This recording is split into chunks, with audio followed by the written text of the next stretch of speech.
حکمن وہ کیا ہے نجاست ہے، ٹھیک ہے. تو یعنی کسی جگہ کا ان دونوں باتوں سے نجاست حقیقی اور حکمیہ سے پاک ہونے کو ہم کیا کہتے ہیں؟ ہم نظافت کہتے ہیں، ٹھیک ہے. اس کے بعد یہاں پر حاشیے میں یہی بتایا گیا ہے جو میں نے آپ کو بتا دیا کہ کتاب کا آغاز مصنف رحمہ اللہ نے جو ہے کتاب الطہارہ یعنی پاکیزگی کے باب سے کیوں کیا؟ اس لیے کیا کہ نماز جو ہے ارکان اسلام میں سے اور بہت زیادہ اس کی اہمیت ہے، قرآن مجید میں بہت زیادہ اس کا ذکر ہے. پھر اس کے بعد نماز کے لیے جو ہے پاکیزگی حاصل کرنا فرض ہے. پھر پاکیزگی حاصل کرنے میں بھی 2 قسم کی پاکیزگیاں ہیں، حدث اکبر، حدث اصغر، ٹھیک ہے. تو اس میں حدث اصغر کی بہت ضرورت پڑتی ہے، یعنی حدث اصغر سے پاکی حاصل کرنے کی بہت ضرورت پڑتی ہے، جس سے مراد وضو ہے. تو وضو کے احتیاج کی وجہ سے اس کو پہلے ذکر کیا گیا. اور میں نے اسٹارٹنگ میں بھی آپ کو بتا دیا تھا کہ مصنف نے ان باتوں کا ذکر بہت زیادہ کیا ہے جن کی ہمیں ضرورت پڑتی ہے، یعنی وضو کی بار بار ضرورت پڑتی ہے. اس وجہ سے مصنف رحمہ اللہ نے پہلے اس کا ذکر کیا. یہ بھی میں نے حاشیہ آپ کو بتا دیا کہ مصنف رحمہ اللہ نے تبرکاً جو ہے آیت کو پہلے ذکر کیا، جو کہ خلاف معمول ہے، لیکن ان کی ایک وجہ ہے کہ دلیل جو ہے بڑی تبرک والی تھی، بڑی بابرکت تھی، ٹھیک ہے. اس کے بعد جو ہے فغسلوا وجوہکم جو کہا ہے کہ دھو اپنے چہرے کو، تو الغسل جو ہے وہ پانی پہنچانے کے لیے آتا ہے، پانی پہنچانا مطلب ہوتا ہے. اور حد الاسالہ یعنی دھونے کی حد یہ ہے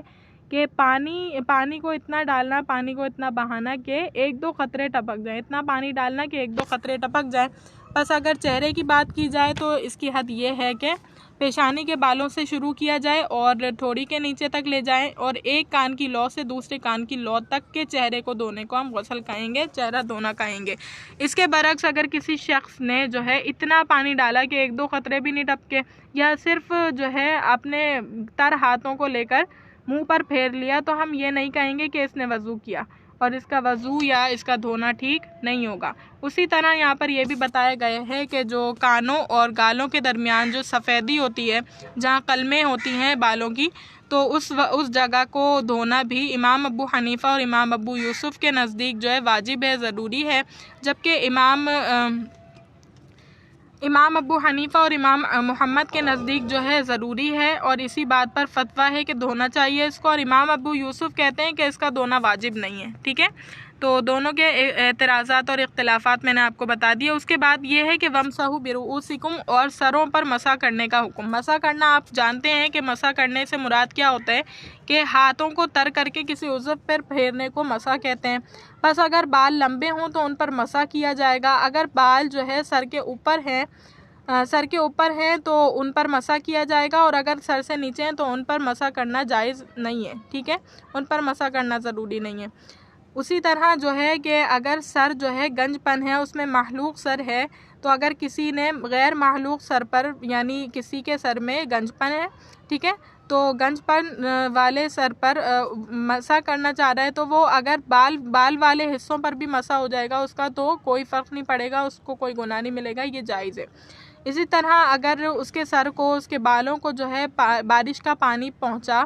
تو اب اس کا مسح ہو گیا، اسے مسح کرنے کی ضرورت نہیں ہے. اسی طرح اگر کسی نے بال کٹوا کر، یعنی اس نے پہلے مسح کر لیا تھا، پھر اس کے بعد اس نے بال کٹوائے، ٹھیک ہے، تو اب اس کو مسح کا اعادہ کرنے کی ضرورت نہیں ہے، دوبارہ مسح کرنے کی اس کو ضرورت نہیں ہے. اب یہاں پر ایک اختلاف آتا ہے ارجلہ کے حوالے سے، جو کہ آپ کو پتہ ہونا ضروری ہے. وہ اختلاف یہ ہے کہ دیکھیے یہاں پر ہم نے کہا فَاغْسِلُوا وُجُوهَكُمْ، پس دو اپنے چہرے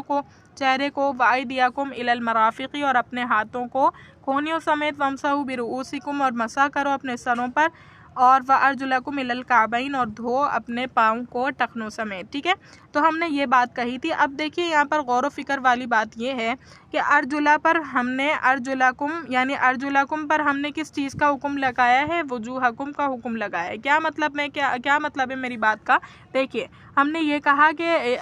وجوہ کے ساتھ تو اغسل کا لفظ تھا موجود کہ چہروں کو دھو، ٹھیک ہے، لیکن ارجلہ کے ساتھ یہاں پر آپ کو کوئی فعل نظر آ رہا ہے جو بتا رہا ہو کہ ارجلہ پر اغسل کا لفظ استعمال ہوگا؟ کہ دھونے کا لفظ، لیکن ہم نے کیا کیا ہے، معطوف علیہ کے ذریعے سے ہم نے اس کو نکالا ہے یہاں پر، ٹھیک ہے۔ ارجلا پر یعنی ارجلاکم پر اطلاق کیا ہے کس کا، وجوہکم کا، یعنی ہم نے کہا کہ جو حکم وجوہ کے ساتھ ہے، چہروں کے ساتھ ہے، وہی حکم کس کے ساتھ ہے، پاؤں کے ساتھ بھی ہے، ٹھیک ہے۔ جب بھی ہم نے کہا کہ چہرے کو دھونے کا حکم ہے تو پاؤں کو بھی دھونے کا حکم ہے، صحیح ہے، دونوں پر دیکھیے۔ اچھا ہم یہ کیوں کہہ رہے ہیں، کیونکہ لام پر دیکھیے، ارجلاکم میں جو لام ہے اس پر کیا ہے، زبر ہے، اور وجوہکم میں جو ہا ہے اس پر بھی زبر ہے، تو دونوں پر زبر ہے، یعنی ان میں سملیرٹی ہے، دونوں میں ایک مماثلت ہے، اس اعتبار سے وجوہکم پر دھونے کا حکم ہے تو ارجلاکم پر بھی دھونے کا حکم ہوگا، ٹھیک ہے۔ لیکن کچھ جو ہے اہل تشیع حضرات یہ کہتے ہیں کہ اس پر جو ہے ارجلاکم، قرآن مجید میں ارجلاکم نہیں ہے بلکہ ارجلیکم ہے، ارجلیکم ہے، اور ارجلیکم کی قرأت کی وجہ سے وہ یہ کہتے ہیں کہ اس کا اطلاق وجوہکم پر نہیں ہوگا، کیونکہ ارجلی پر لام کے نیچے کسرہ ہے اور وجوہکم میں ہاں پر زبر ہوگا، تو پھر کہتے ہیں کہ ارجلیکم کا اطلاق رؤوس پر ہوگا، اور کہتے ہیں کہ رؤوس کا جو حکم ہے وہی حکم ارجلی کا ہوگا، یعنی کہتے ہیں رؤوس پر مسح کرنے کا حکم ہے، سروں پر مسح کرنے کا حکم ہے، تو پھر ارجلا پر بھی یعنی پاؤں پر بھی مسح کرنے کا حکم ہوگا، ان کو دھونے کا حکم نہیں ہوگا، صحیح۔ لیکن ہمارے علماء جو ہیں وہ کہتے ہیں کہ دھونا فرض ہے، تو ہم دونوں کے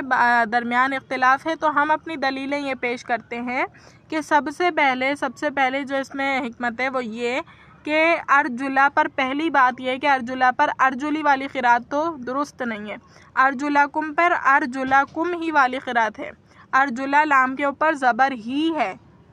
پھر بھی اگر حجت کے طور پر ہم ان کی بات یہ لے لیں کہ اگر وہ کہہ رہے ہیں ارجلی ہے، تو اگر ہم ایکسیپٹ بھی کر لیں کہ ارجلی ہے، تو تب بھی ارجلی کو ہم یہ کہتے ہیں کہ ارجلی جو ہے، ارجلی کا جو کسرہ ہوگا وہ جر جوار ہوگا۔ جر جوار سے مراد یہ ہے کہ عربی محاورات، عربی اشعار میں بھی ایسا ہی ہوتا ہے کہ جیسے رؤوس میں، رؤوس یعنی ارجلا کے برابر میں رؤوس آ رہا ہے اور رؤوس میں سین کے نیچے زیر ہے، تو ہم اس کو بھی ارجلا کو بھی زیر دے دیتے ہیں، یہ کبھی کبھی شعر و شاعری میں اور کبھی جو ہے کسی محاورے وغیرہ میں عربی زبان میں مستعمل ہوتا ہے، تو ہم یہ کہتے ہیں کہ اگر یہاں پر مثال کے طور پر زیر ہے بھی وہ جر جوار ہوگا، برابر والا کسرہ ہوگا، صحیح۔ اور پھر ہم یہ کہتے ہیں کہ تیسری دلیل یہ ہے کہ اگر یہاں پر ارجلی ہوتا اور اس کا اطلاق جو ہے کس پر، رؤوس پر ہوتا، یعنی مسح کرنے پر ہوتا، تو ہم اپنی تیسری دلیل یہ دیتے ہیں کہ حضور صلی اللہ علیہ وآلہ وسلم کے ساتھ، حضور صلی اللہ علیہ وسلم کہیں جا رہے تھے تو عصر کے وقت ایک جماعت نے، ان کے ساتھ جو جماعت موجود تھی اس نے جو ہے وضو کیا، اور وضو کیا تو ان کی جو ایڑیاں تھیں وہ چمک رہی تھی، یعنی ان کی ایڑیوں کو صحیح سے پانی نہیں پہنچا تھا، تو حضور صلی اللہ علیہ وآلہ وسلم نے فرمایا کہ ویل للعقاب اسبق الوضو، یعنی ایسی ایڑیوں کے لیے نار ہے، آگ ہے، اور اپنا وضو پورا کرو۔ اب آپ خود سوچیں کہ مسح کرنے میں پانی پیروں کو زیادہ پہنچے گا یا پھر غسل کرنے میں، دھونے میں زیادہ پہنچے گا یا صرف بھگویا ہوا ہاتھ پھیرنے سے زیادہ پانی پہنچے گا؟ ظاہر ہے کہ دھونے سے زیادہ پہنچے گا نا، تو دھونے کا حکم جب نہیں ہوتا تو حضور صلی اللہ علیہ وآلہ وسلم انہیں یہ نہیں کہتے کہ اپنا وضو پورا کرو اور ایسی خشک ایڑیوں کے لیے نار ہے، آگ ہے، ٹھیک ہے۔ تو اس حدیث سے بھی ہمیں یہ پتہ چلتا ہے کہ ارجلاکم کے ساتھ جو ہے دھونے کا حکم ہے، اس کے ساتھ رؤوس والا حکم یعنی مسح کرنے کا حکم نہیں ہے۔ اس کے بعد ہے کہ ففرض الطہارۃ، پس طہارت کا فرض یہ ہے کہ غسل الاعضاء الثلاثۃ، 3 اعضاء کا دھونا، ومسح الراس، اور سر کا مسح کرنا، والمرفقان والکعبین یدخلان فی الغسل عند علمائنا الثلاثۃ خلافا لظفر، ٹھیک ہے۔ کہتے ہیں کہ جو ایڑیاں اور ٹکنے ہیں وہ داخل ہیں، یدخلانی داخل ہوتے ہیں، فی الغسل غسل میں، عند علمائنا الثلاثۃ ہمارے 3 علماء کے نزدیک ایڑیاں اور ٹکنے اور کونیاں داخل ہوتی ہیں غسل میں، اور ظفر کے نزدیک، امام ظفر کے نزدیک وہ نہیں ہوتی۔ یعنی کیا مطلب ہے؟ کہنے کا مطلب یہ ہے کہ ہم نے یہ کہا نا کہ دھو اپنے ہاتھوں کو کونیوں سمیت اور دھو اپنے پیروں کو ٹخنوں سمیت، تو امام ظفر رحمہ اللہ جو ہیں وہ کہہ رہے ہیں کہ اس میں کونیاں اور ٹخنے جو ہے نا داخل نہیں ہے دھونے میں، یعنی ان کو دھویا نہیں جائے گا، ٹھیک ہے، یہ کہہ رہے۔ تو اور ہمارے علماء جو 3 علماء ہیں، امام ابو حنیفہ، امام محمد اور امام یوسف، وہ کہتے ہیں کہ